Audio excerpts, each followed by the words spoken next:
दिया। ठीक है, Zn सॉलिड्स क्या बनता है ये आपका Zn+2 एक्वस। अब प्लस रिलीज कितना करता है आपका ये 2 इलेक्ट्रॉन। तो ये Zn सॉलिड से Zn+2 एक्वस बना और ये आपका रिलीज क्या किया आपका 2 इलेक्ट्रॉन। नाउ हम लोग क्या देखेंगे कि नंबर इनिशियली मेरा सॉल्यूशन में क्या था, नंबर ऑफ Zn+2 बेटा and number of sulphate ion ये दोनों बराबर थे। लेकिन कुछ टाइम के बाद हम क्या देखते हैं, number of Zn+2 cation in a solution increases। तो नंबर Zn+2 cation का सॉल्यूशन में बढ़ने लगता है सर। नंबर बढ़ने के कारण यहाँ पे क्या होता है कि Zn+2 cation का नंबर बढ़ेगा तो ये जो सॉल्यूशन होगा ना, ये आपका सॉल्यूशन क्या हो रहा है, कैटायन के बढ़ने के कारण solution become positive charge. Solution क्या हो गया सर आपका पॉजिटिव चार्ज हो गया। और जिंक इलेक्ट्रोड जितना बार यहाँ पे ऑक्सीडाइज करता है उतना बार क्या कर रहा है, इलेक्ट्रॉन रिलीज कर रहा है और वो सारा का सारा इलेक्ट्रॉन मेरा एसुमुलेट होता है, जमा होता है किसके अराउंड जिंक इलेक्ट्रोड के कारण। ठीक है, तो आप क्या बोलोगे, ड्यू टू एसुमुलेशन ऑफ इलेक्ट्रॉन ये जो आपका जिंक इलेक्ट्रोड है ये आपको कैसे दिखने लगता है, निगेटिव चार्ज।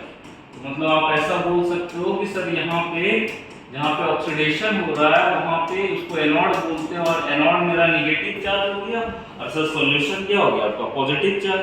तो अब सॉल्यूशन में ज्यादा नंबर था किसका, Zn+2 कैटायन का।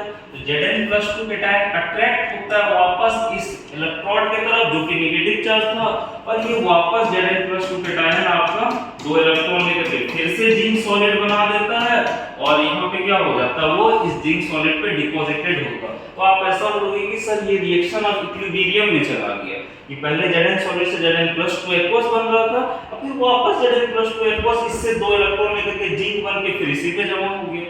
तो यहाँ पे क्या होगा, ये रिएक्शन रिवर्सिबल में चला जाता है जिसके यहाँ पे इलेक्ट्रॉन का फ्लो इसके बाहर पॉसिबल नहीं है। और आप ऐसा भी बोल सकते हो कि सर यहाँ पोटेंशियल डिफरेंस क्रिएट हो गया सॉल्यूशन के बीच में और इलेक्ट्रोड के बीच में, जिसके कारण इलेक्ट्रॉन का फ्लो आप इस सॉल्यूशन से बाहर पॉसिबल नहीं है। तो इस तरह से होता है जिंक के साइड में। सिमिलरली अगर हम बात करें सर आपको कॉपर के साइड में, तो कॉपर के साइड में मेरा क्या हो रहा था, एट कॉपर इलेक्ट्रोड के साइड में,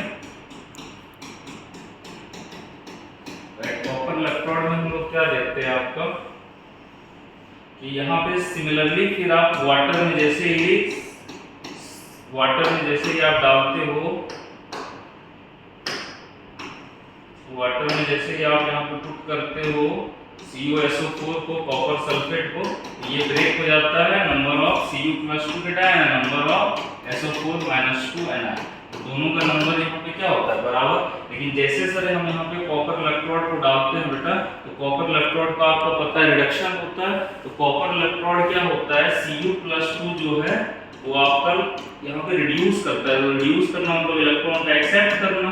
तो यहाँ पे क्या होगा, वो इलेक्ट्रॉन लेगा कौन सा, कॉपर जो सॉल्यूशन में पहले से था। ठीक है, ये इलेक्ट्रोड नहीं लेता, ये कॉपर इलेक्ट्रोड नहीं लेता, वो तुम्हारा जो सॉल्यूशन में पहले से था Cu+2 कैटायन वो इलेक्ट्रॉन लिया और यहाँ पे क्या बनाया आपका कॉपर सॉलिड बनाया। कॉपर सॉलिड बन के वो क्या हो रहा है आपका इस वाले इलेक्ट्रोड पे डिपॉजिटेड होते जा रहा है। तो आप ऐसा बोलोगे कि अगर ये इलेक्ट्रोड आपका इलेक्ट्रॉन एक्सेप्ट कर रहा है सर, इट मींस यहाँ पे ये जो आपका कॉपर इलेक्ट्रोड था जिसको कि आप कैथोड के नाम से भी जानते हो, ये आपका किस चार्ज का हो जाएगा, पॉजिटिव चार्ज का। और सॉल्यूशन में आफ्टर टाइम टी के बाद आपका सॉल्यूशन में क्या हो रहा है, सॉल्यूशन में number of copper+2 is decreases and number of sulfate minus उसके कंपैरिजन में ज्यादा होगा, जिसके कारण यहाँ पे सॉल्यूशन क्या हो जाएगा आपका, सॉल्यूशन बिकम निगेटिव चार्ज। तो सॉल्यूशन निगेटिव चार्ज हो गया, इलेक्ट्रोड पॉजिटिव चार्ज हो गया, यहाँ भी पोटेंशियल डिफरेंस क्रिएट हो जाता है और ये भी कहाँ चला जाता है आपका इक्विलिब्रियम में चला जाता है। अब आपका ये सेल अगर गैल्वेनिक सेल आप देखिएगा, अगर आपका ये गैल्वेनिक सेल को वापस वर्क करना है तो सिंपली आपको इस गैल्वेनिक सेल को वर्क कराने के लिए आपका यूज हम लोग क्या करते हैं, सॉल्ट ब्रिज का। सॉल्ट ब्रिज क्या होता है, it is the test of salt bridge को आप सिंपली बोल सकते हो कि salt bridge is nothing, simply it is a test of inert electrolyte, it is a test of inert electrolyte. ठीक है, it is a test of inert electrolyte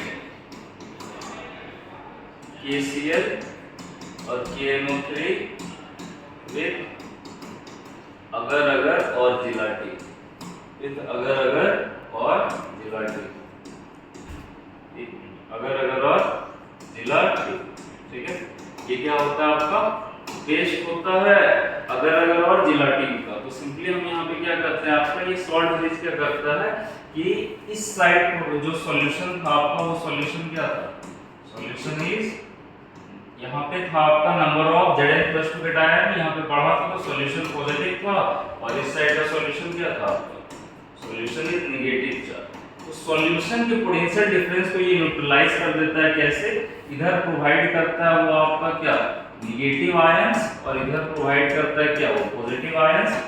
और ये नेगेटिव आयन और पॉजिटिव आयंस प्रोवाइड करने के कारण ये solution को क्या करता है, न्यूट्रलाइज करता है। सॉल्यूशन जैसे न्यूट्रलाइज होगा तो यहाँ पे पोटेंशियल डिफरेंस सॉल्यूशन का खत्म होगा, और इलेक्ट्रॉन और पोटेंशियल डिफरेंस के कारण यहाँ पे इलेक्ट्रॉन का फ्लो स्टार्ट होगा, और आपका ये वोल्टमीटर जो यहाँ पे वोल्टेज देगा आपको, वो इलेक्ट्रॉन और पोटेंशियल डिफरेंस के बीच का देगा, ठीक है। और आप बोल सकते हो फंक्शन ऑफ सॉल्ट ब्रिज क्या होता है, ये दोनों सॉल्यूशन के इंटरमिक्सिंग, इलेक्ट्रोलाइटिक के इंटरमिक्सिंग को अवॉइड करता है। दूसरा यहाँ पे ये सॉल्ट ब्रिज क्या करता है, सर्किट को कंप्लीट करता है बाय प्रोवाइडिंग आयंस, ठीक है, सर्किट को कंप्लीट करता है बाय प्रोवाइडिंग आयंस। तीसरा चीज आप यहाँ पे बोल सकते हो कि अगर अगर यहाँ लेने का कारण क्या है सर, अगर अगर आपका क्या करता है कि ये जो सॉल्ट ब्रिज रहता है इसको जेली लाइक अपीयरेंस देता है, और इनर्ट इलेक्ट्रोलाइट इसलिए लेते हैं क्योंकि इनर्ट इलेक्ट्रोलाइट क्या करता है, यहाँ पे आपका जो कैथोड और एनोड पे रिएक्शन हो रहा था, उस रिएक्शन में इन दोनों केटायन और एनायन को पार्टिसिपेट नहीं करने देता है, और मोबिलिटी ऑफ आयंस को क्या रखता है आपका, बराबर रखता है, दोनों साइड सेम रखता है। तो ये सब था यूज आपका। और सॉल्ट ब्रिज आप ये भी बोल सकते हो कि लिक्विड जंक्शन पोटेंशियल को मिनिमाइज करता है। लिक्विड जंक्शन पोटेंशियल क्या होता है, दोनों सॉल्यूशन के बीच का पोटेंशियल डिफरेंस को हम लोग क्या बोलते हैं, लिक्विड जंक्शन पोटेंशियल। तो यही आपका गैल्वेनिक से। और अगर आप इसका सेल रिप्रेजेंटेशन देखेंगे तो सेल रिप्रेजेंटेशन आपका गैल्वेनिक सेल का कुछ ऐसा आता है। सेल रिप्रेजेंटेशन गैल्वेनिक सेल का कि Zn solid become Zn+2 aqueous, और यहाँ पे कॉपर+2 एक्वस बिकम कॉपर सॉलिड। ये बीच में आपका क्या है, सॉलिड। तो इधर क्या होगा, लेफ्ट साइड में ऑक्सीडेशन, राइट साइड में रिडक्शन।